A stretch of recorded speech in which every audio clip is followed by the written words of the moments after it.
चलो कांग्रेस को बना लो, आपकी बातें बड़ी करते हैं, कांग्रेस को बनाओ।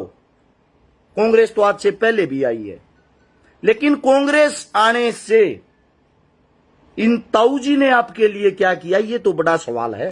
2009 में कांग्रेस ही थी, आप सभी साथियों को पता होगा, ये राज में थे। मैं पूछना चाहता हूं गोवाने हल्के के लिए किया क्या? 14 में भी बने हैं, ये 19 में भी बने हैं। एक विधायक की इतनी पावर होती है, मैं गारंटी देता हूं, अगर आप लोग आशीर्वाद देते हो, अपने बेटे को, अपने भाई को विधानसभा तक पहुंचाने की कोशिश करते हो, जमीनी स्तर पर संघर्ष और मेहनत करते हो, 89 जो विधायक एक साइड बैठे होंगे उनको ये दिखा देंगे। एक विधायक जो गांव का, धरातल का, देसी किसान का, जमींदार का, गरीब का बेटा चुन के यहां पे बैठा है, उसकी ताकत क्या होती है। वहां जब बोलेंगे ना अपने हल्के के लिए, विकास के लिए, पता लगेगा सभी साथियों को। दूसरी बात, अगर जातिवाद में तो लोगे, धर्मवाद में तो लोगे, भाई हम चुनाव को ये फाइट नहीं करेंगे। जिनको लगता था मैं तो मुस्लिम सपोर्टर हूं, तो आप सभी साथियों को बता देता हूं, गोवाना मुस्लिम इलाका नहीं है। गोवाना के अंदर मुसलमानों की वोट भी नहीं है, मात्र 3, 4, 5 हजार होगी, उनसे कोई विधायक नहीं बन सकता। आप सभी साथियों को बता देता हूं, धरातल पे, जमीनी स्तर पे काम किया है भाई। हजारों बेटियों की शादी करवाई, बात भरवाई, 4 से 5 हजार परिवार बसाए। इतने लंबे संघर्ष से, इतने लंबे टाइम से लगे हुए, लगभग 40 से 50 करोड़ रुपए की लोगों की नगद मदद की। जिस टाइम पे कोविड नाम की जो बीमारी की एक दहशत थी, 4 से 5 लाख गरीबों को तो खाना बांटा गया था। जिस टाइम पे लोग अपने घरों में छुप रहे थे, औरतों को जो महामारी फैलती थी उस टाइम पे कोविड के, लेडीजों को सैनिटरी पैड बांटी गई थी हजारों में, ताकि बीमारियां ना फैले। मास्क बांटने की शुरुआत पहले दिन से ही 57,000 मास्क बांट के शुरुआत हमने की थी। जिस टाइम पे ऑक्सीजन सिलेंडरों की जरूरत थी, उस टाइम ऑक्सीजन की मशीन तक लाके हमने दी, सिलेंडर हमने बांटे। जिस टाइम पे हॉस्पिटलों के अंदर पेशेंटों को बेड नहीं मिल रहे थे, हजारों बेड हमने दिलवाए। जब सब काम हम करते हैं, गरीब के सुख दुख में काम हम आते हैं, महामारी लाचारी में काम हम आते हैं, समाज के बीच में हम खड़े रहते हैं, समाज के बीच में लठ और जूत हम खाते हैं, हर आंदोलन में सबसे आगे हम रहते हैं। विपक्ष की जो भूमिका है, यानी कि जो भारतीय जनता पार्टी जिसको बीजेपी कहते हैं, उनके खिलाफ अगर किसी ने विपक्ष की भूमिका निभाई है, तो वे हमारे जैसे बच्चे, हमारे जैसे लोग हैं, जो समाज के लिए हर संघर्ष पे आगे खड़े रहे। हर वक्त, हर समय में हमने अपने हरियाणा का साथ नहीं छोड़ा। राज में हम भी बैठ जाते हैं, जब चाहूं, जहां से चाहूं। आज भी भारतीय जनता पार्टी ये कहती है, आप लोगों के सामने सच्चाई बताता हूं, अरस छेकारा 20 जगह आते टिकट दे देंगे, ग्रामीण सीट पर कितने तो ले ले, जड़े तो 23-24 उड़े तो दे देंगे, और 100% गारंटी बनावा भी, और बनाते मंत्री भी बनावांगे, क्योंकि इनको खुद यूथ और युवा की जरूरत है। इनको पता है आप लोग बैक में आ चुके हो, और फिर भी हम उस राज में जाके नहीं बैठे। क्यों नहीं बैठे? क्योंकि हमारे हरियाणा के साथ उन्होंने बहुत बड़ा अन्याय किया। बाहर की बात नहीं करते, खाली हरियाणा के ही कर लेते। बार बार लट खाना, जूत खाना, संघर्ष करना। दूसरी बात, घरों में बैठ के बात करने वाले नहीं है भाई। ये सारी चोटें जितनी हैं, ये जितनी भी चोटें हैं, सब अलग अलग आंदोलन की हैं। आंदोलनों में लट्ठा की, जूता की चोट सही है, ईट मार मारना फोड़ रखे हमने। दूसरी बात, 140 आंदोलनों में भागीदारी रही अपनी, छोटा मोटा कैसा है भी हो।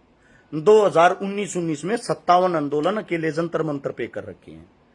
दिन रात पब्लिक के बीच में रहे हैं। आपके विधायक साहब का कैरियर 28 साल का तो विधानसभा में जाते हुए हो चुका है। गारंटी देता हूं, आज तक 5000 प्रोग्राम अटेंड किए हूं उन्होंने। 5000 प्रोग्राम, कहने में छोटी बात 5000, हमने 5000 plus program Haryana, UP, Rajasthan में अटेंड किए हैं। गरीबों के सुख दुख में शामिल हुए हैं। हर जगह पे कुछ न कुछ अपनी जेब से दे के आए हैं, लेके नहीं आए हैं। आज तक का रिकॉर्ड रहा है ये। अब बात आती है, भाई मैं चुनाव लड़ना नहीं चाहता था, लेकिन मेरा भाईचारा, मेरी टीम, मेरे बुजुर्ग, सबका ये कहना, अब नहीं लड़ेगा तो लड़ेगा कब? अब जवानी जो है, जवानी में ही जवानी का शुद्ध उपयोग नहीं करेगा, काम करने के लिए आगे नहीं आएगा, जिम्मेदारियों से भागेगा, आगे चल के क्या करेगा? आप सभी साथियों को ये बता देता हूं, आप सभी साथियों के कारण ये फैसला लिया है, गोवाना विधानसभा चुनाव से फाइट करेंगे। अब बात आती कौन सी पार्टी से। पार्टियों की बात बता देता हूं भाई, ना तो हम कभी भी किसी पार्टी के बाहर टिकट मांगने के लिए गए, ना ही आपके भाई के इतने बड़े कोई लिंक है। मैं जानता हूं आप लोगों को, मेरा मानना ये है किसी नेता मंत्री मिनिस्टर के पैर पकड़ने से अच्छा अपने बुजुर्गों के, अपनी काकीताइया के, अपनी मातृशक्तिया के पैर पकड़ लूंगा, वो बढ़िया रहेगा। जब चुनाव आता है, जब आपके नेता मंत्री दलित के घर में जाके खाना खाते हैं, पोस्ट घेरते हैं, जब चुनाव आता है किसी गरीब की शादी में शामिल होके दान देते हैं, मैं आप सभी साथियों को बता देता हूं ये काम तो हमने रोज कर रखे, जितने काम हमने बिना कुछ बने कर दिए आपके विधायक साहब ने 28 साल में बनने के बाद भी नहीं करे। रही बात दलितों के घर खाना खा के फोटो गिरना, डेली खावा है भाई, हमारे तो घर में भी हमारे साथ रहे हमारे भाई। हमने तो जाति धर्म इन चीजों से सख्त नफरत है, इंसानियत में विश्वास करते हैं, इंसानियत के काम करते हैं। इंसान से बड़ी कोई जाति कोई धर्म ही नहीं है। आप लोग ये ड्रामा और दिखावा करते हो ना भाई। वो धोड़ कपड़ी वाला नेता बनना, सफेद कपड़े पहन लिए, अपना प्रेस टूटन नहीं दी, करीज जैसे हैं वैसे रहेंगे, कोई बदलाव करने की जरूरत नहीं है। आप सभी साथियों से अब जो सहयोग चाहिएगा सभी साथियों को बता देता हूं भाई। बड़े बड़े विधायकों से लड़ाई है जिनकी जड़ें बहुत गहरी हैं, तन मन धन हर चीज की जरूरत पड़ेगी। मैं इतने बड़े घर परिवार से नहीं हूं, 10 करोड़ की टिकट खरीद लाऊंगा, 5 करोड़ की दारू पिया दूंगा, 5 करोड़ के पोस्टर छपवा दूंगा, 10 करोड़ रुपए नगद बांट दूंगा, 30-40 करोड़ रुपए लाके मैं चुनाव जीत जाऊंगा, ये मेरे बस का नहीं है। आप सभी साथियों को बता देता हूं अपनी इतनी औकात नहीं है। परमात्मा की दया से जो भी कमाया है अपनी गाड़ी का तेल पानी काट का, अपनी गाड़ी की किस्ता का खर्चा काट गए, किराए के जो मकान में रहा हूं उसका किराया काट गए, अपनी जेब से भी, आप लोगों की जेब से भी, सब कुछ समाज सेवा में लगा है सब कुछ, वरना मैं भी आज बड़ा आदमी होता। दूसरी बात, डेली मौत के मुंह में रहे हैं भाई। आप सभी साथियों को आज खुल के बता देता हूं, ये बातें नहीं बताई। बाबा जी की बूटी के नाम से सभी को पता, अपना आयुर्वेदिक देसी दवाइयों का काम है। सरकार के खिलाफ आवाज उठाने के मुझे बहुत इनाम मिले हैं।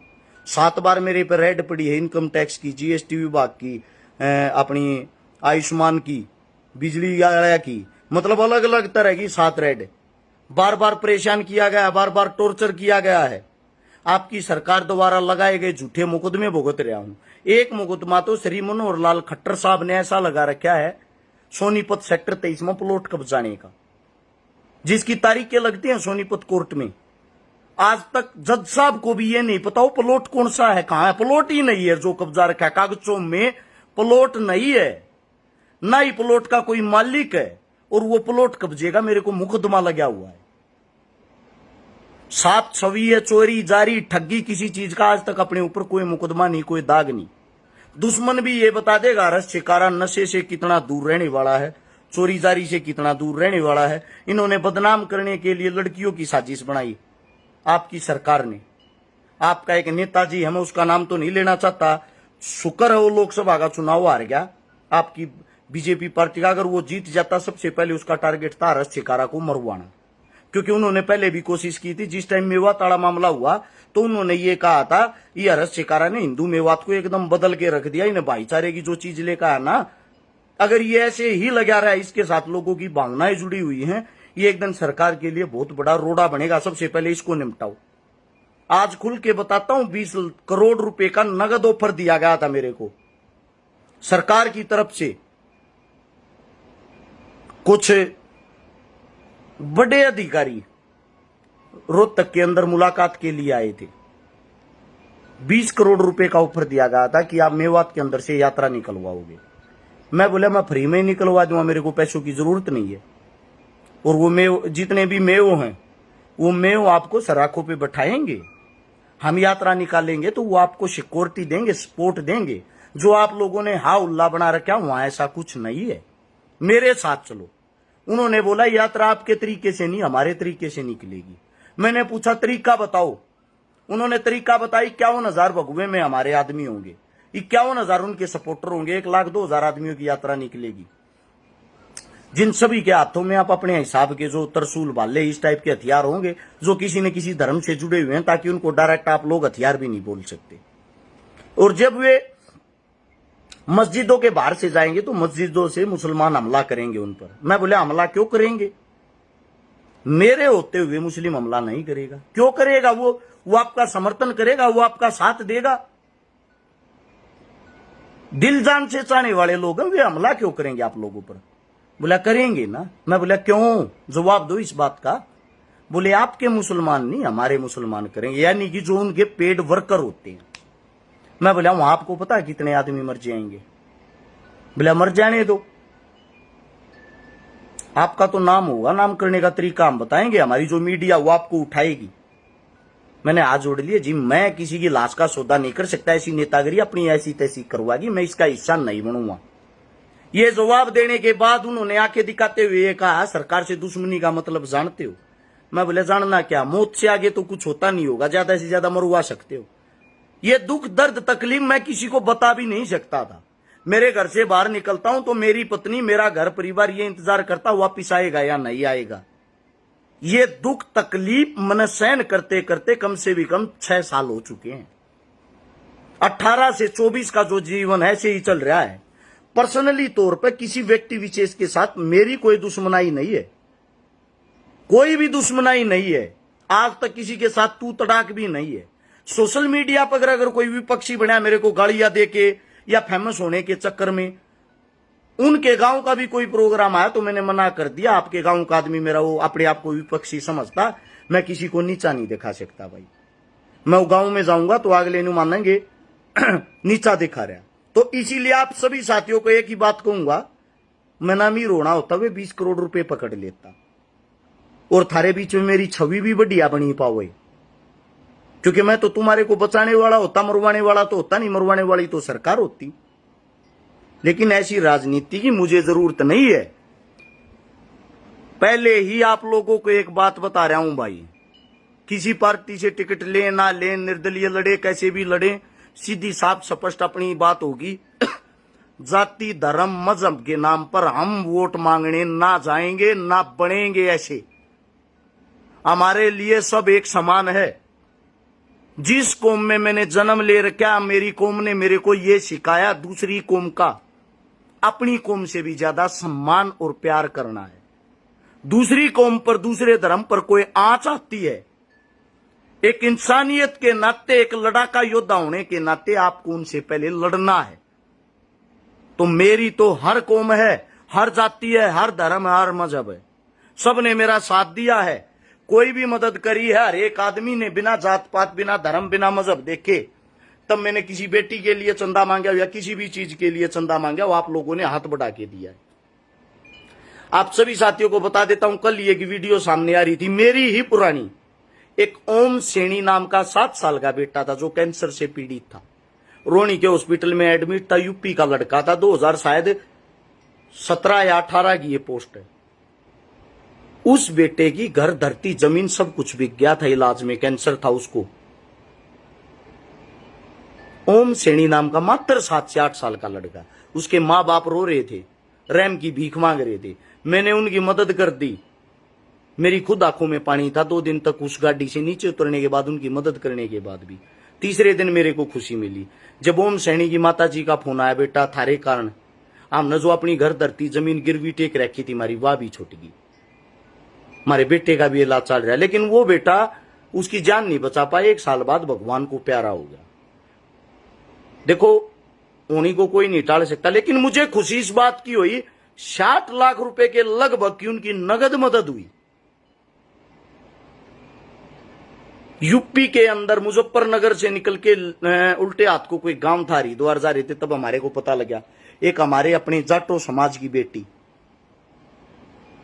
जो अंधी थी, बहरी थी, गूंगी थी, अंधी नहीं थी, बहरी और गूंगी थी। उस बेटी का एक बहुत कम उम्र की थी, उस बेटी का बलात्कार करके उसको एक भट्ठे में जला के मार दिया था बाहुबली आदमियों ने। दुनिया भर के नेता मंत्री गए जो अपने आप को नेता मंत्री मानते हैं, उस बेटी की FIR तक दर्ज नहीं हुई, क्योंकि वे ताकतवर आदमी थे, बाहुबली थे।